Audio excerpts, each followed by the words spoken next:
Congressman, good morning. Morning. Nice to have you on set. Good to be here. Good to have you here. So you just heard the president on the Robert Mueller investigation. We are in an hour-by-hour wait and see to see when this is going to be released. What do you think is going to happen here?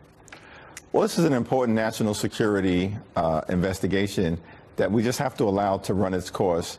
The House just voted 420-0 to make sure that when Bob Mueller completes his work and finishes his report, that report can be seen by the American people, which is a bipartisan consensus now coming out of the House, good, bad, or indifferent. And the president wants that, too. President wants it, and I think that's the right thing to do. Whether the report exonerates the president, implicates the president, or somewhere in between, the American people deserve transparency. The FBI director whom the president fired raised some eyebrows with this editorial in the New York Times. The headline is, "What I Want from the Mueller Report. I'm rooting for a demonstration to the world that the United States justice system works." And then he goes on to write, "I hope Mr. Trump is not impeached and removed from office before the end of his term.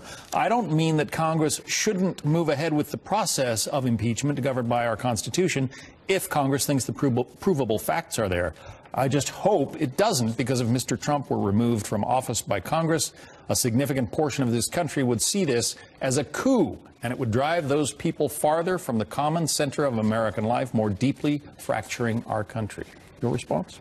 Well, I think the overwhelming majority of House Democrats believe that any discussion of impeachment is way too premature, and Speaker Nancy Pelosi just came out and made clear that before anyone decides to go down this road, the case should be compelling, the evidence should be overwhelming, and the consensus in terms of public sentiment around impeachment should be bipartisan in nature. That's a strong standard. That's the right standard. That's the standard that I agree with. I'm not sure what James Comey is saying one way or the other, but our perspective on this issue has been clear. Does that surprise you to hear him move away from any talk of impeachment of this president? Well, it's kind of hard to know where James Comey stands on these issues because he's been in different places. Where do you stand on that issue? Well, my view has been clear, as I just articulated, that impeachment is premature and that, one, before we decide to proceed, one, we have to wait for the Mueller investigation to conclude itself.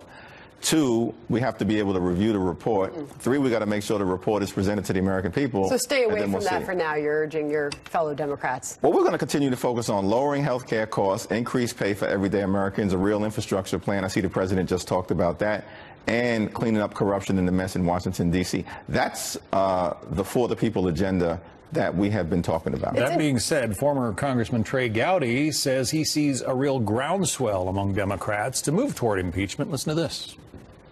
I can't speak for Director Comey. I can tell you 60 Democrats voted to move forward with impeachment before Mueller's released a single solitary syllable. Schiff, not only does Schiff have evidence of collusion, he claims, but in his later quotes, he's actually got him indicted. And remember, he said there was a very real prospect he would actually go to jail. And now Swalwell is promising indictments.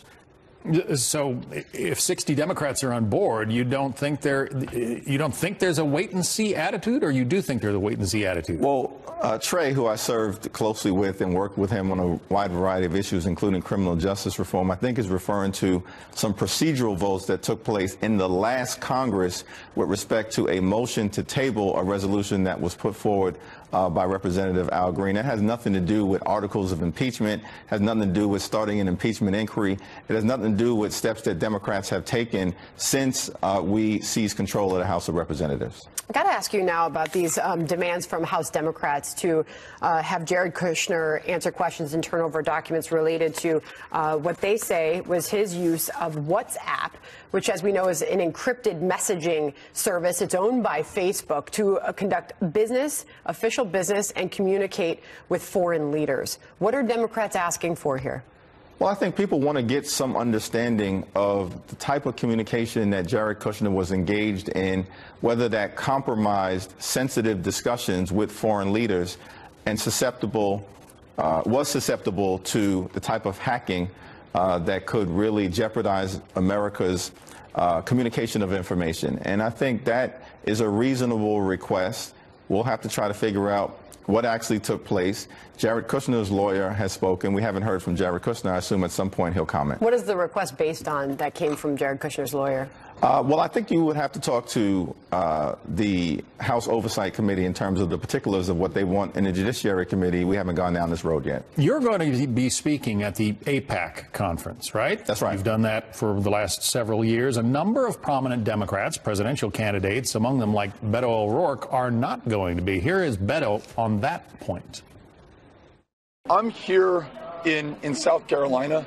I'm here in front of people who will decide who the Democratic nominee is, who are going to decide this next election, who will decide who will defeat President Trump and then bring this country together. That's the best way for me to spend this time. So it's not what I'm not going to or anything to the negative. It's what I'm for and what I'm excited to do. And what I'm excited to do is to be in Rock Hill this morning in South Carolina. But others like Kamala Harris, for instance, are saying they will not speak at AIPAC. Do you think that's a mistake?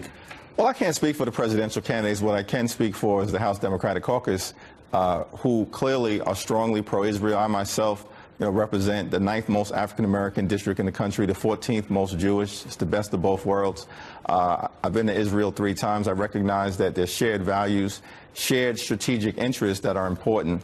And I think that is the perspective of the overwhelming majority of Democrats in the House of Representatives. In fact, Speaker Nancy Pelosi will be at the AIPAC conference. Chuck Schumer, the Democratic leader in the Senate, will be at the AIPAC conference, and several of my colleagues will participate as well. Bernie Sanders says he won't be going because he's, quote, very concerned about the stage that AIPAC gives to leaders who have expressed extreme positions and who oppose the two-state solution. So what message is he sending to a pro-Israel group like AIPAC that you're going to be speaking on that stage? Well, as far as I'm concerned, AIPAC's position, as I understand it, remains to robustly support a two-state solution. I think that's the right approach. That's in Israel's best interest. That's in the best interest of the democratic aspirations of the Palestinian people. That's in the best interest of America. Very interesting to have you on the program this morning. And final thoughts on 2020 and the direction your party is going. I know that I just heard you talk about health care and the economy, but there's been a hard left turn in your party. Final thoughts on how 2020 is shaping up. Well, I think it's going to be important to keep the focus on bringing America together, articulating a forward-looking vision to resolve issues on behalf of the American people, anchored in the kitchen table things that Americans are concerned about: retirement, security, good-paying jobs, increased pay, how do you educate your children in a meaningful fashion, and of course lowering healthcare costs. You ever get any robocalls on your phone? You're going to want to stay tuned for this next report. Okay. Hakeem Jeffries, appreciate you being here this morning. Thank you very much.